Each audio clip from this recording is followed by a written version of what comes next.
역대상 6장 49절에서 53절의 말씀입니다.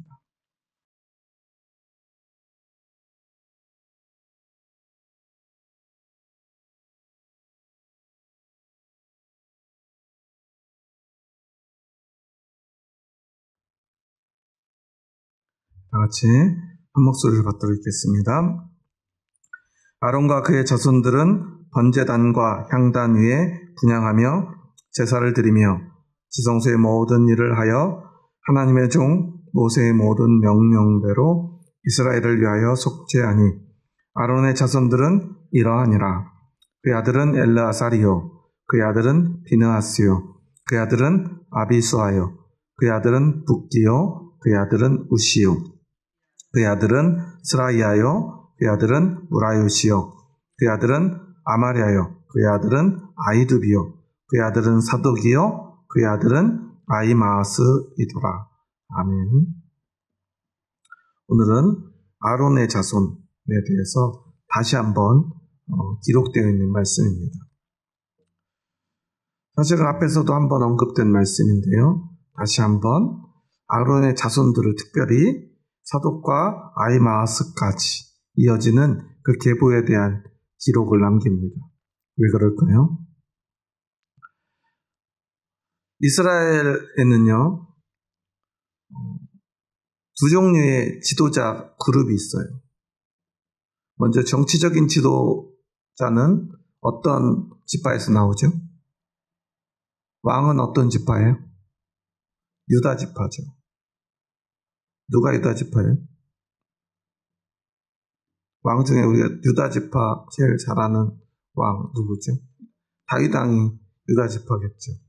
그리고 그 계보의 끝에 바로 예수님이 태어나시죠. 계속해서 이 유다 지파는 정치적인 지도자로서의 역할을 감당합니다. 물론 첫 왕은 베냐민 지파에서 나왔죠. 그런데 그 계보가 사울 왕에서 끝나고 진짜 왕의 계보가 다윗으로부터 시작되죠. 마지막까지 이 유다 지파 다윗의 계보에서 정치적인 지도자인 왕이 나옵니다.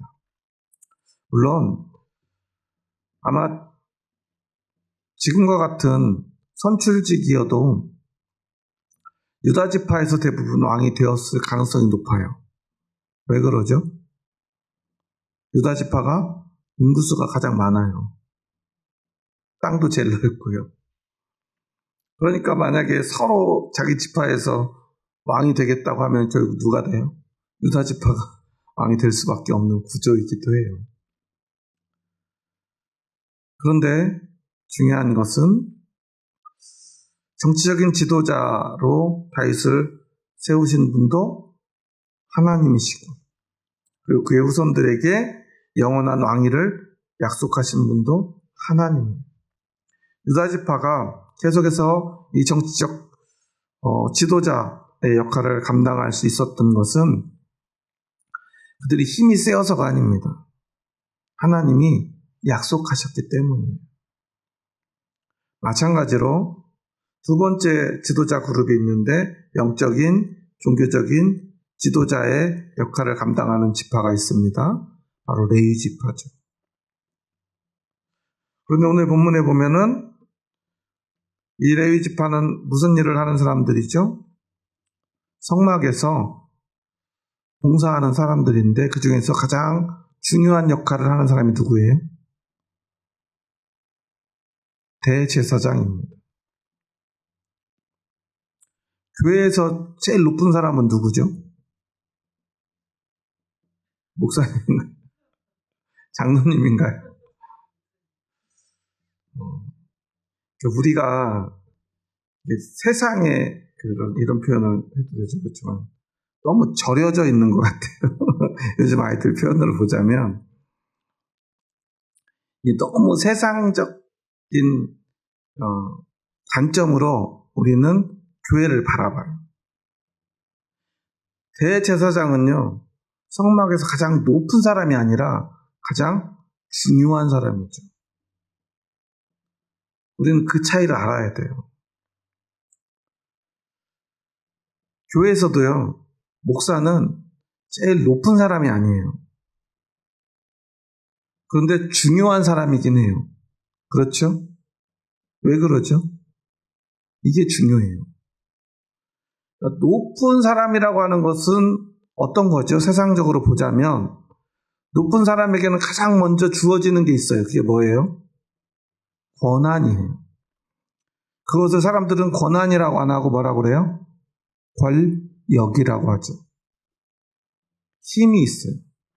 그러면 필연적으로 권력에 따라오는 게 있죠. 뭐예요? 권력을 가진 사람은 뭐가 많아져요? 돈이 많아지죠. 그렇죠? 요즘 뉴스를 보면은 대통령 그리고 특히나 그 영부인이었던 사람이 말 한마디로 언론사 주인을 바꾸고요. 또 자기 밑에서 어떤 사람들에게는 원하는 거 있으면 말해봐 이래가지고 한 100억 정도 이득 정도는 그냥 가져다 줄 수 있을 것처럼 말하는 그런 녹취록 같은 게 공개되고 있는데요. 권력은 곧 돈이 됩니다. 그리고 또 돈은 힘이 됩니다. 이렇게 세상에서는 힘과 돈, 권력과 돈의 선순환이 이어져요. 누구만에? 힘 있고 돈 있는 사람들만에. 그 외에 모든 사람들은 그로 인해서 어떤 일이 벌어지죠? 악순환이 일어나는 거예요. 우리나라 그 1인당 평균 그 GNP가 얼마나 되죠? 한국이 이제는 3만 불, 4만 불, 이제 곧 5만 불도 바라볼 수 있는 그런 나라예요. 그런데 과연 우리 주변에서 1인당 3만 불, 4만 불씩 버는 가정이 얼마나 있죠? 우리 교회에서 그렇게 다 번다면 제일 부자는 우리 임집사님 가정이 아닐까요? 그렇잖아요. 자녀가 많으면 애들이 4명이나 되니까 부부까지 하면은 3만 불로만 해도 얼마예요? 3, 6, 18, 그쵸?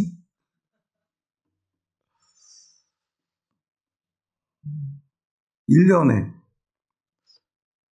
1인당 3만 불씩 6명이면 18만 불이면은 얼마예요? 1년에 연봉이 한 가족 돈 다 합치면은 한 2억 5천 정도 되겠네요. 엄청난 거죠. 그 정도 벌면서 살 수 있는 사람이 얼마나 있어요? 별로 없죠.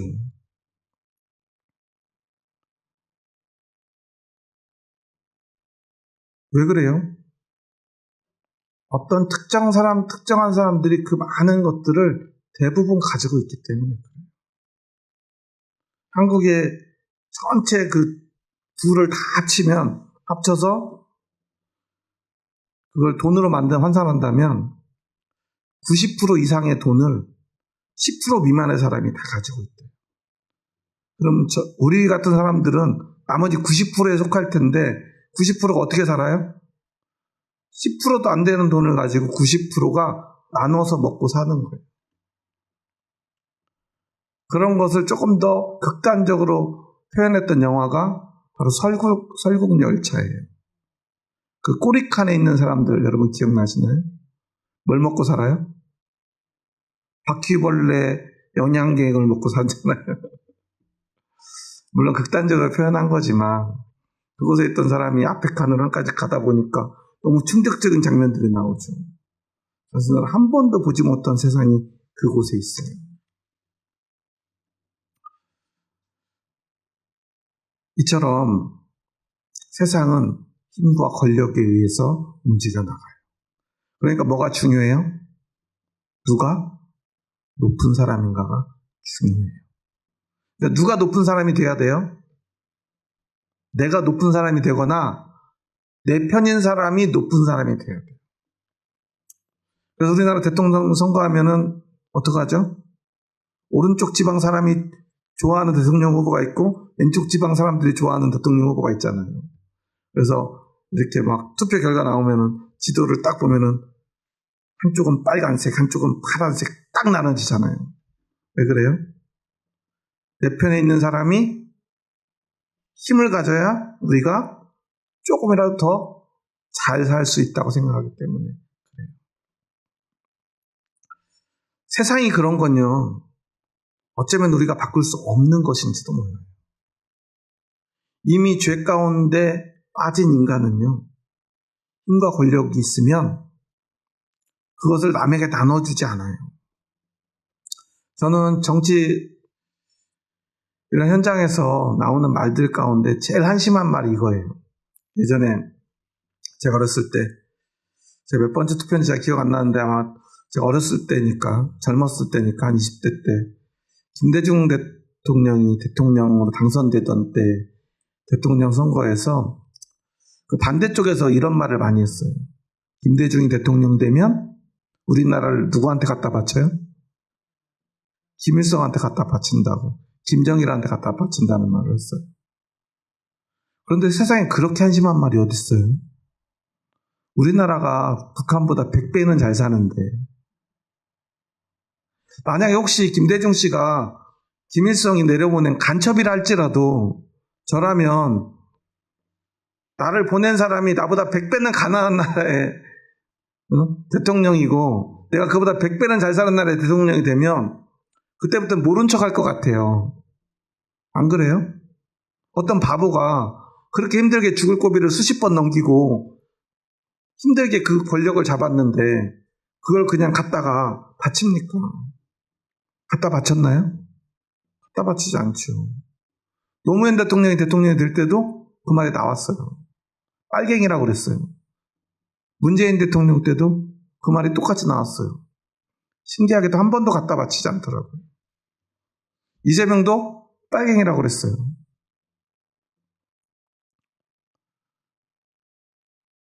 그런데 정작 자기들, 그런 사람들이 밀었던 윤석열 씨는 어떻게 됐죠?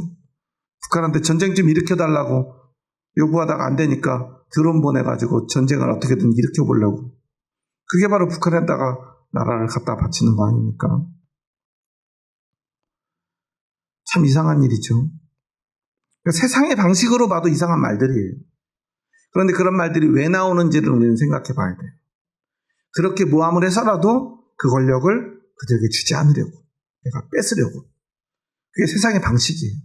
그런데 우리 그리스도인들조차 그렇게 세상의 방식에 절여져서 그것이 그냥 우리 몸의 그냥 일부인 것처럼 하나가 돼서 교회 와도 우리는 딱 오면 누가 제일 높은가 쳐다봐요. 그래서 높은 사람이 내 편인가 아닌가, 내가 여기 계속 있어도 되는지 안 되는지 이런 걸 생각해요. 그러다 보니까 교회에서 나오는 그런 격언 가운데 하나가 성도들하고 서로 싸우면 교회를 나가요, 안 나가요? 성도님들끼리, 집사님들끼리, 장로님, 목사님들끼리 싸우면 성도님들 교회를 절대 안 나간대요. 어떻게 해요? 나하고 친한 사람들을 모아요. 그래서 내가 더 힘이 세지려고 노력한대요. 그래서 교회는 그룹이 많이 생긴대요. 그래서 그러니까 아무리 싸워도 나가지는 않고 어떻게 돼요? 이쪽 그룹, 저쪽 그룹, 그쪽 그룹 이런 게 생겨요. 그런데 누구하고 싸우면 나가요? 목사님하고 싸우면 나간대요. 그러니까 절대 싸우지 말래요. 신대원 때 배운 말이에요. 그러니까 아무리 기분 나빠도 누구하고 절대 싸우지 말고, 이쪽 편 한쪽 편 절대 들지 말고 가만히만 있으면 성도님들은 절대 교회는 안 떠난대요.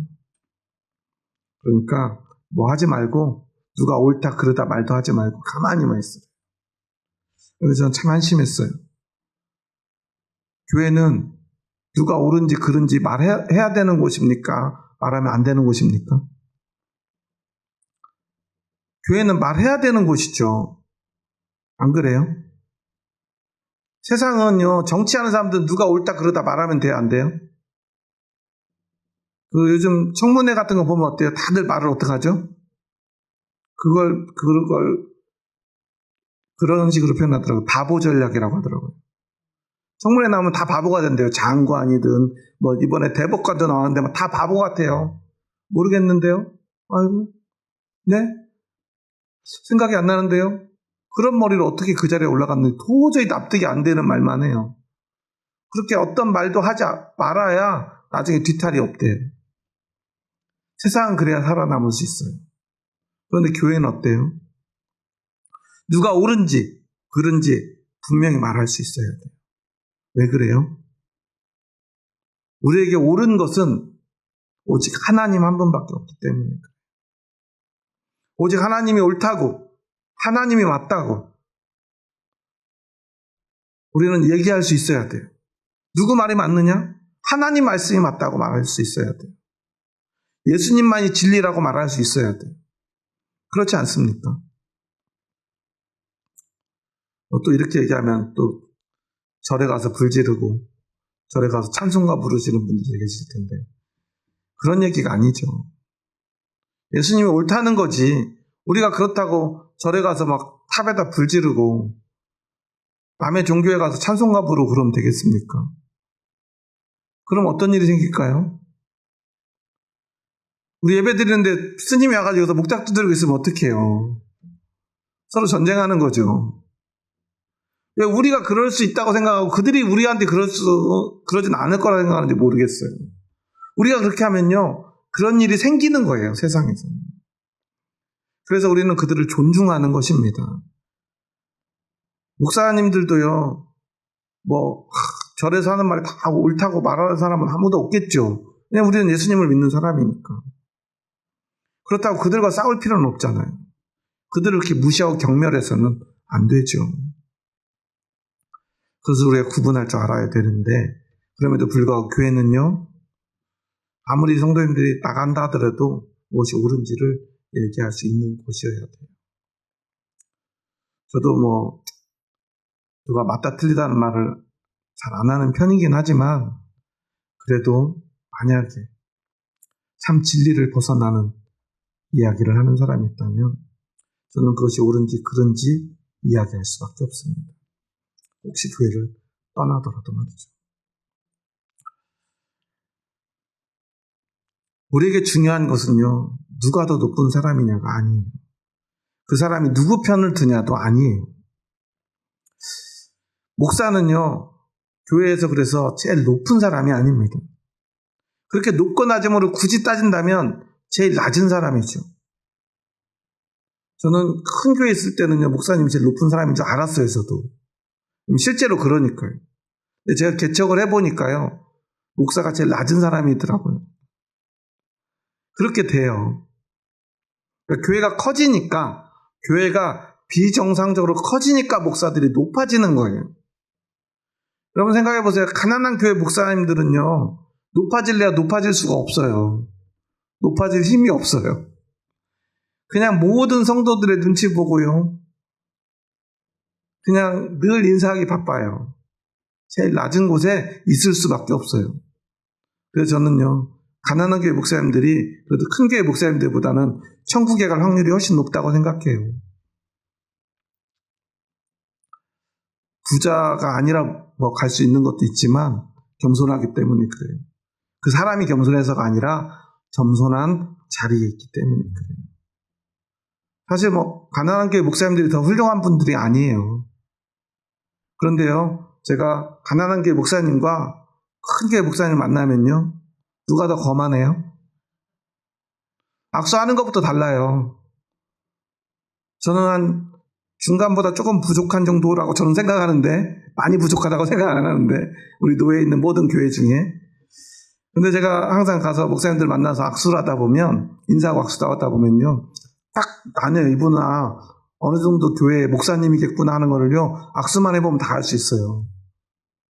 작은 교회 목사님들은요 대부분 다 와가지고 다 이러고 악수를 해요. 고개도 숙이고 손도 두 손을 내밀어요. 중간 정도 되면 고개는 안 숙이고 두 손을 내밀어요. 근데 큰 교회 목사님들 어떻게 할까요? 그래요. 손도 많이 안 내밀어요.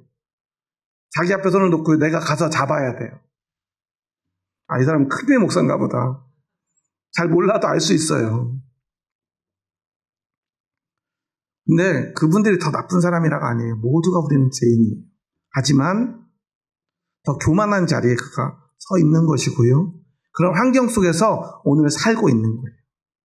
예수님이 부자가 천국에 가기가 낙타가 바늘귀에 들어가는 것보다 어렵다 말씀하신 이유가 그거예요.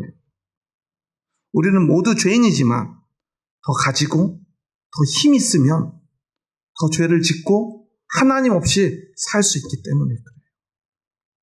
그래서 우리는 높은 곳에 가지 말아야 돼요. 부자가 천국에 가기 어려운 이유, 아니 불가능한 이유는 그들이요 사람들 위에 있을 수 있기 때문에 그래요. 사람 눈치 보지 않아도 되기 때문에 그래요. 사람들에게 함부로 해도 되기 때문에 그래요. 그 사람들이요 특별히 나쁜 마음으로 사람들에게 함부로 하는 게 아니에요. 그런 환경에 살다 보니 그렇게 살고 있을 수밖에 없어요. 누구나 그럴 수 있어요. 그래서 그러지 않으려면 어떻게 해야 돼요? 예수님 답을 가르쳐 주셨죠. 모든 재산을 다 팔아 가난한 자에게 주고 나를 따르라. 우리 청해에서 가장 큰 교회, 명성교회, 소망교회, 주한장로교회, 또 어디죠 요즘 저희 고향 쪽에도 큰 교회들, 또 부산에 무슨 수영로 교회 이런 교회 목사님들 천국 가시려면 어떻게 하면 될까요? 재산을 다 팔아서 가난한 자에게 주고 예수님을 따르시면 돼요. 하지만 목사는요, 가난한 목사든 부자의 목사든 교회에서는 중요한 사람이에요. 중요하다는 것은요, 힘이 있는 것과는 별개예요. 무엇이 중요한지 오늘 성경은요, 우리에게 분명히 가르쳐줘요. 그리고 이 대제사장직이 얼마나 중요한지에 대해서 그 이름을 기록해 놓은 거예요. 지금 오늘 이 말씀을 듣는 사람들에게 가장 익숙한 이름은 아마 아론이나 그 아들 엘르아살, 비느하스가 아닐 거예요. 당시에 그들의 제사장이었던 사독이나 아니면 아히마아스 같은 그러한 대제사장일 거예요. 그런데 그 이름들을 마지막에 기록해놓고 그 앞에 아론과 그의 또 아들 엘르아살, 비느하스, 아비수아 이런 사람들 이름을 쭉 나열합니다. 왜 그래요? 야, 너희들이 우리를 맨날 보니까 우리가 익숙하고 별거 아닌 것 같아도 우리가 아론의 후손이야. 엘르아살의 후손이야. 비느하스의 후손이라니까 그 성경책에 나오는 그 사람들, 출애굽기, 레위기에, 민수기에 나오는 그 사람들, 막 금송아지 만들었던 아론, 그리고 막 이방인들과 음란한 나쁜 짓을 했던 사람들을 막 창으로 찔러 죽였던 그 아론의 아들들, 우리가 그분들의 아들이야. 우리 이렇게 중요한 사람이야. 라는 이야기를 백성들에게 꼭 해주고 싶어서 이걸 기록했어요. 왜냐하면 그들에게 너무나 중요한 일이 있었기 때문이에요. 우리 다시 한번 49절 말씀 함께 읽습니다. 아론과 그의 자손들은 번제단과 향단 위에 분향하며 제사를 드리며 지성소의 모든 일을 하여 하나님의 종 모세의 모든 명령대로 이스라엘을 위하여 속죄하니. 그들은요, 번제단과 향단 위에 분향하며 제사를 드리며 지성소의 모든 일을 하여 하나님의 종 모세의 모든 명령대로 가장 중요한 일을 해요. 이러한 일들, 구체적인 이런 일들 통해서 가장 중요한 일, 그게 뭐예요?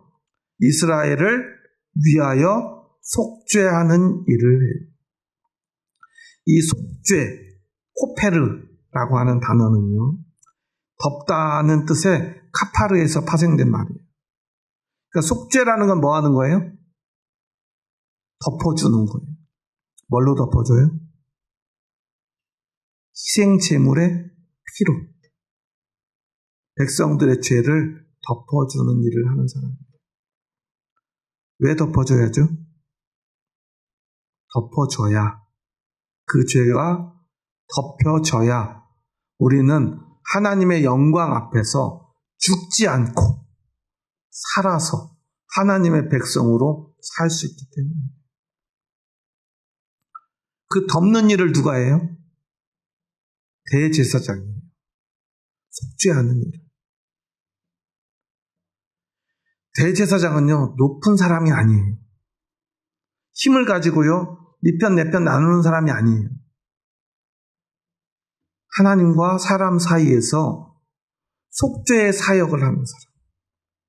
그러니까 모든 사람의 죄를 어떻게 해줘요? 덮어주는 사람. 만약 여러분 판사가 대제사장 같이 하면 어떻게 될까요? 어떻게 돼요? 그러면 이 나라의 범죄자들은 다 어떻게 해야 돼요? 다 석방돼야 돼요. 판사는 뭐 하는 사람이에요? 덮어주는 사람이에요? 드러내는 사람이에요? 드러내는 사람이죠. 그래서 그 사람의 죄에 응당한 벌을 선포하는 사람이에요. 하지만 교회는요, 결코 그 죄를 드러내는 곳이 아니라 죄를 덮어주는 곳이에요. 그래 어떻게 돼요? 우리가 하나님 앞에 설 수가 있어요. 대제사장도 백성도 모두가 동일하게 이 속죄를 받아야만 하나님 앞에 설 수 있다는 거예요. 그러니까 하나님이 우리의 죄를 보면 어떻게 돼요? 우리는 어떻게 됩니까? 다 죽어야 돼요. 그래서 출애굽기에 보면 하나님의 영광이 지성소에 임하면, 백성들의 위에 임하면 백성들은 어떻게 하죠? 바닥에 깜짝 엎드려요. 아마 저라면 그냥 엎드리지 않고 눈을 감고 엎드렸을 것 같아요. 혹시라도 실수로 발랑 뒤집어져 가지고 보면 안 되니까. 그렇게요. 우리는 죄인이에요. 하나님의 영광이 우리에게 좋은 게 아니라는 거예요. 우리는 그런데 어떤 찬양을 부르죠? 주의 영광, 빛난 영광, 그걸 볼 때 우리는 뭐예요? 막 기뻐하죠. 그런데 원래는 우리는 그럴 수 없는 사람이에요. 그런데 영원한 대제사장인 예수님께서 우리의 모든 죄를 어떻게 해주셨죠? 속죄해 주셨어요. 구속해 주셨어요. 그래서 어떻게 됩니까? 우리는 그 피로 덮여 있어요. 피로 덮여 있으면 뭐밖에 안 보여요? 피밖에 안 보여요. 그러니까 우리는 하나님을 보실 때 우리의 죄가 보이지 않는 거죠. 그러니까 우리가 착각하면 안 되는 게, 우리가 예수님 믿으면, 교회 다니면 착해진다고 착각하면 안 돼요. 자동으로 착해지는 게 아니에요. 그 죄가 덮여 있는 거예요. 그러면 어떤 효과가 있는가를 알아야죠. 어떤 효과가 있죠? 예전에 제가 의정부 처음 오자마자 이제 교회 집사님들이 하도 저를 새벽마다 끌고 가서 조기축구회를 나간 적이 있어요. 몇 년 동안 저기 직동 축구장에서 매일 그 인조잔디 구장에서 그래서 축구를 막 새벽 예배 끝나고 가서 했는데 너무너무 피곤하죠. 그때 한숨 자야 되는 시간이니까 잠깐 쉬는 시간에 끌려가서 한 1시간 반 넘게 축구를 하고 오는데, 이제 매일 입던 이제 그 조기축구 유니폼이 있는데, 하루는 이제 한 명이 이제 기증을 해가지고 운동복을 새 걸로 싹 다 갈아입었어요. 그날 경기가 엉망진창이었어요. 왜 그랬을까요? 빨간 옷 입고 맨날 막 바닥에 뒹굴다가 새 옷 입으니까 어때요? 다들 조심하게 바빠요. 몸을 사려요. 슬라이드가 아무도 안 해요. 묻으면 에이 막 화내요. 오랜만에 새 옷 입으니까. 새 운동화 신으면 어때요? 사람들하고 발이라도 부딪힐까 더 조심하죠. 새 옷을 입으면요, 사람의 행동이 바뀌게 돼 있죠. 우리가 겉모습이 더러워지면요, 우리도 모르게 그 모습에 걸맞는 삶을 살아요. 깨끗해지면 어떡하죠? 그러면 그 모습에 걸맞는 삶을 살게 된다는 거예요. 그러니까 우리는요, 태어날 때부터 죄 가운데서 더럽게 태어나서 살다가 그냥 그러고 살고 있었어요. 근데 갑자기 예수님이 우리를 부르셔서 우리를 그 피로 덮어주시니까 하나님 우리에게, 야, 너희들 왜 이렇게 깨끗해? 그로부터 우리가 깨끗해지기 시작하는 거예요. 우리의 삶이 달라지기 시작하는 거예요. 우리가 하나님 앞에 막 나갈 수 있고요. 하나님 보면서 기뻐할 수 있고요. 눈 감고 엎드려야 될 우리가 하나님 앞에서 당당히 서서 우리가 스스로 기도도 하고요. 찬양도 하고요. 하나님의 말씀도 직접 들어요. 이게 얼마나 큰 기쁨인지 우리는 알아야 돼요. 그리고 하나님이 우리를 의롭다 해줘요. 우리 교회 다닐 때 천국 가려고 교회 다녀요. 천국 이미 갈 거라고 생각하고 교회 다녀요. 난 절대 못 갈 텐데 혹시나 갈지 몰라 하고 교회 다니는 사람이 있어요? 아니죠. 나 예수님 믿었으니까 나 천국 갈 거야. 천국의 백성으로서 교회를 다니는 거예요. 그러니까 우리는요, 천국 백성에 합당한 옷을 입고 그에 합당한 삶을 살아가는 거죠. 그러니까 목사는요, 대제사장과 같이 덮어주는 일을 하는 사람이에요. 그리고 그래야만 우리 모두가 하나님 앞에 설 수 있기 때문이에요.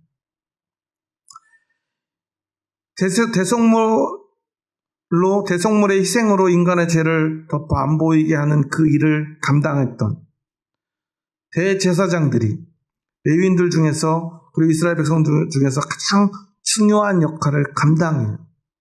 그런데 그들은 땅을 받지 못해요. 이스라엘에서 원래는 제일 가난한 족속이에요.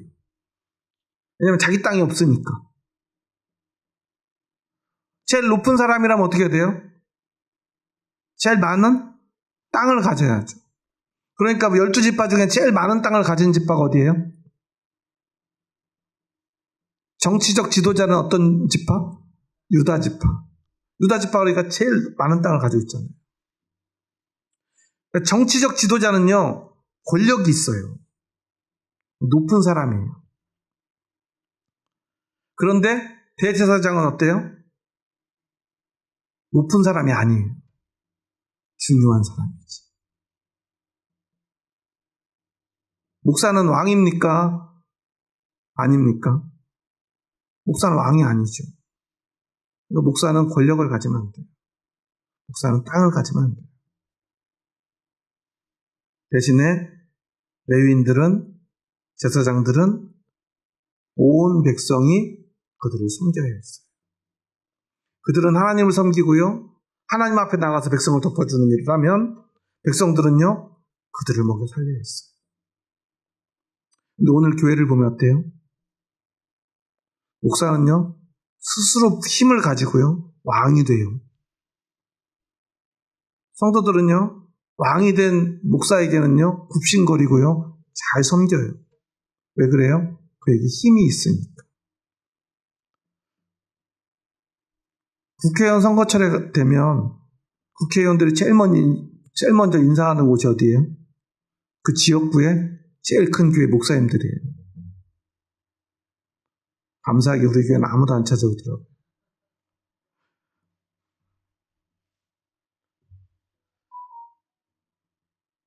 그런데 원래 그러면 안 되는 거예요. 목사는요, 힘이 있으면 안 돼요. 권력이 있고 자신의 땅이 있으면 안 돼요. 대신에 목사가 왕이 되지 않는다면 성도들은 그 목사를 섬겨야 해요. 권력 앞에 굽신거리고 아부하는 것이 아니라 섬겨야 돼요. 옛날에는요, 이런 신앙적인 거, 신학적인 걸 몰라도요, 우리 권사님들, 집사님들이요, 목사님들을 얼마나 열심히 섬겼는지 몰라요. 근데 제가 마음 아픈 건 언젠가부터요, 교회가 점점 이상해지기 시작해요. 뉴스 보면 맨날 무슨 막 엄청 큰 교회 목사님들의 비리, 성비위, 횡령, 이런 게 나오니까요. 목사님들이 다 잘 사는 줄 알고요. 교회를, 그리고 목회자들을 막 비판하는 젊은이들, 집사님들 막 생겨나요. 교회에 개혁을 요구하시는 분들. 그런데 그런 분들은 문제가 뭐냐면 목회자를 섬기질 않아요. 생각해 보세요. 이미 힘이 있는 목사님들은요, 그 개혁적인 분들이 섬기지 않아도 목사님께 아부하는 분들이 알아서 잘 섬겨요. 그러면 그 반대편에서 다른 교회를 원하는 분들은 뭘 해야 될까요? 가난한 교회 목사님들을 섬길 줄 알아야 돼요. 힘을 가지지 않고 권력과 돈을 탐하지 않고 땅을 가지지 않은 목회자들을 섬길 줄 알아야 돼요. 그래야 교회가 사는 거예요. 그리고 교회가 변하는 거예요. 그런데 막 욕만 하고 비판만 해요. 목사님들이 왜 점점 나이를 먹을수록 보수화되고 극우화되냐면요, 그래야 잘 살 수 있기 때문에. 저희 교회도 요즘 유튜브 방송도 하고 실시간도 하고 또 뭐 쇼츠도 요즘 만들어가지고 전사님이 하나씩 올리고 하는데, 제가 만약에 태극기 부대 같은 거 찬성한다고 얘기하면 아마 조회수가 수십만씩 나올 거예요. 바른 소리하고 옳은 소리 하면요, 수백 개 조회수도 잘 안 나와요. 교회를 비판하는 수많은 올바른 그리스도인들이 이제 깨어나야 돼요. 큰 교회 욕하면서요, 다 큰 교회 다녀요. 큰 교회 목사님들, 보수적인 목사님들, 극우적인 목사님들 욕하면서요, 정작 자기들은요, 큰 교회 중에서 좋은 교회 골라가요. 진짜로 땅을 포기하고 높은 자리에 앉지 않는 목사님들을 누가 섬겨야 됩니까? 바른 교회를 원하는 성도님들이 찾아가서 섬겨야 돼요. 그래서 그분들이 살아야 교회가 바르게 되겠죠. 그리고 바르게 하고 자신의 힘과 성공을 포기하는 목사님들이 살 수 있어야, 그리고 오히려 높은 자리에 올라가서 높은 목사님, 제일 높은 목사님 된 사람들이 살 수 없어야 교회는 달라져요. 우리가 11조의 말씀을 참 오해하는데요, 말라기에서 왜 하나님이 11조에 대해서 강조하셨죠? 11조 내 안 내면 너희 못 받을 거야. 내 11조 안 내면 너희 천국 못 갈 거야. 이 말씀이 아니에요. 말라기가 기록되던 시절에요, 제사장들이요, 레위인들이 다 굶어 죽었어요. 실제로 아사했어요. 먹을 게 없었어요. 그들은 땅이 없었거든요. 그래서 어떻게 됐을까요? 직분을 버리고 가서 막노동하고 농사 짓는 데 가서 일꾼이 되고, 그래야 가족을 먹여 살릴 수 있었고요, 자신이 죽지 않을 수 있었어요. 너희가 정말 나를 사랑한다면 나와 너희 사이에서 중요한 일을 하는 그들을 너희가 섬겨야 되지 않느냐라고 말이죠. 교회에서 목사는 결코 높은 사람이 되어서는 안 됩니다. 하지만 언제나 스스로 그리고 모두가 기억해야 합니다. 가장 중요한 사람이라는 사실. 그래서 목사는요, 강단에 서서 뭘 해야 돼요? 덮어주는 일을 해야 돼요. 그런데 높은 곳에 앉은 목사님들은요, 드러내는 일을 해요. 어떤 일을 하죠? 어떤 권사가 말이야, 제대로 하지도 않고 뭐 이렇게 하고 저렇게 하고 그렇게 하고 막 교회에서 강단에서 사람들을 비난하고 비판해요. 비판을 넘어서 비난하고요, 성도들을 정죄합니다. 뭐 하는 거죠? 드러내는 일이죠. 목사는요, 하나님의 말씀을 대언하면서 모든 성도님들을요, 그리스도 피로 덮어주는 일을 하는 거예요. 용서하고 긍휼히 여기고 사랑하고 용납하며 함께하는 거예요. 그리고 목사도 성도들과 똑같이 죄인임을 인정하는 거예요. 우리 부족하지만 그 덮임받은 하나님의 백성으로서 우리가 입고 있는 이옷에 걸맞는 삶을 살자고 성도들을 권면하는 일을 하는 사람이 바로 목사입니다. 오늘 이 아론의 자손들의 이야기를 통해서 우리 신앙에서 가장 중요한 것이 무엇인가를 다시 한번 기억했으면 좋겠습니다. 난 오늘 어떤 자리에 있는가? 난 오늘 무엇한 사람인가? 나에게 교회는 무엇인가? 교회에서 가장 중요한 사람은 누구인가? 그리고 그 교회를 통해 하나님은 무엇을 하기 원하십니까? 우리는 생각해 봐야 합니다. 그리고 마지막으로 나는 교회를 위해서 무엇을 해야 될까? 생각할 수 있어야 될 것입니다. 우리가 그렇게 함께 교회를 세워가고 하나님 나라의 백성이 되어갔으면 좋겠습니다.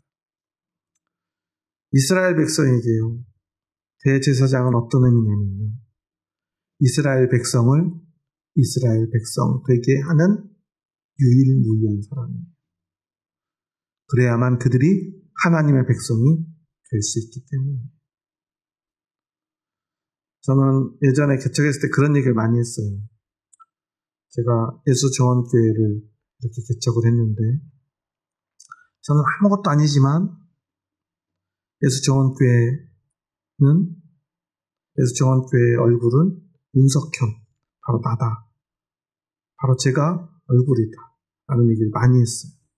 제가 예수님 자리에 앉으려는 게 아니라 저를 통해서 이곳에 있는 모든 분들이 하나님의 백성 되어야 되기 때문에 저는 그 일을 감당하는 사람이기 때문에 힘이 있거나 많이 가져야 하기 때문이 아니라 섬겨야 하기 때문에 중요한 직분을 그 일을 감당해야 하기 때문에 교회는 그래서 결국 예수님 가장 큰 우리의 모든 교회는 예수님의 몸된 교회이지만 예수님이 머리이신 교회이지만 각 지교회는 그 목사가 그 교회 얼굴이 되어야 되고 그 목사를 통해서 성도들이 하나님의 백성이 되어야 된다 하는 이야기를 많이 했습니다. 그래서 정원교회가 어떤 교회가 되느냐 가장 먼저 저에게 달렸기에 교회가 잘못되었다면 제가 책임을 져야 됩니다. 그리고 그 교회를 통해서 만약에 우리가 하나님 앞에 영광을 받는다면 세움받은 모든 성도님들이 영광을 받아야 합니다. 그리고 이제 우리는 이곳에서 하나님의 백성 되어 아직 예수님 알지 못하는 영혼들에게 하나님의 나라를 전하며 그렇게 하나님 나라를 한 사람 한 사람 넓혀가는 그 일을 감당해야 될 것입니다.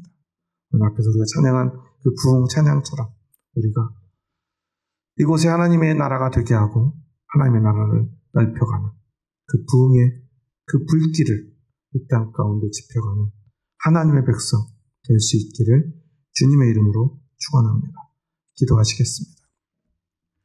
하나님 감사합니다. 저희 부족하고 연약한 자들 사랑하셔서 저희들을 하나님의 백성 삼아주시고 주님의 몸된 교회로 불러주시니 감사합니다. 우리 예수정원교회로 불러주시니 감사합니다. 그렇게 우리는 이곳에서 한 가족이 되어 하늘의 가족이 되어 하나님의 백성으로 살아가길 원합니다. 그런데 우리는 이곳에도 세상의 질서를 가지고 와 교회를 세상처럼 바꾸려 합니다. 누가 높은지, 누가 더 힘이 있는지, 누구 편에 서야 되는지를 생각합니다. 하지만 결코 교회는 더 높은 사람이 있을 수 없음을 기억하게 하여 주시옵소서. 목사는 높은 사람이 아니라 교회에서 가장 중요한 일을 하는 사람임을 잊지 않게 하여 주시옵소서. 대제사장들이 그러했듯이 그리고 그 대제사장의 속죄의 사역을 완성하신 예수님의 그 은혜를 힘입어 이제 그 은혜를 선포함으로 모든 성도들을 덮어주는 일, 그 일을 감당해야 될 그 중요한 사명을 감당하는 목사들 되게 하여 주시고 성도들은 목사를 어떻게 바라보고 어떻게 섬겨야 되는지를 기억하는 교회들 되게 하여 주시옵소서. 힘이 있고 왕이 되려 하는 목사가 아니라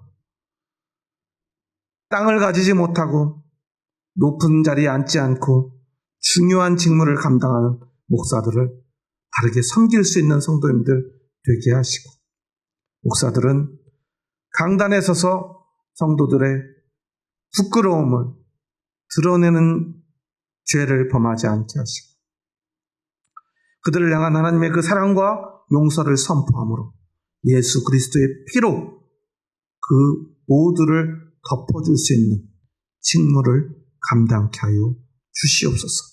그를 통해서 교회는 온전히 하나님의 나라가 되고 이 땅 가운데 하나님의 나라를 선포하는 사명을 감당케 하여 주시옵소서. 예수님의 이름으로 기도합니다. 아멘.